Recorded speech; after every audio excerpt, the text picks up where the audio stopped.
বিসমিল্লাহির রহমানির রহিম। আসসালামু আলাইকুম এভরিওয়ান, কেমন আছেন? আশা করি ভালো আছেন। আমিও ভালো আছি আল্লাহ তাআলার অশেষ রহমতে। আজ আমি করলা দিয়ে ইলিশ মাছ দিয়ে রান্না করব। জানি না কে কে রান্নাটা আগে খেয়েছেন, অবশ্যই বাসায় রান্না করে খেয়ে দেখবেন, খুবই ভালো লাগবে।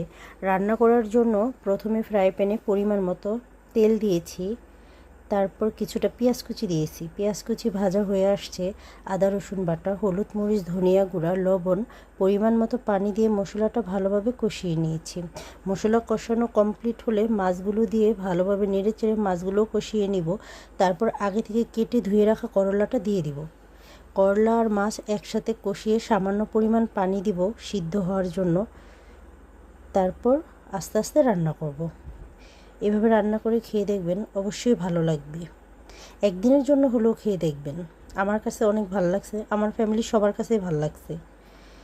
আজ এ পর্যন্তই। ভালো থাকেন, সুস্থ থাকেন।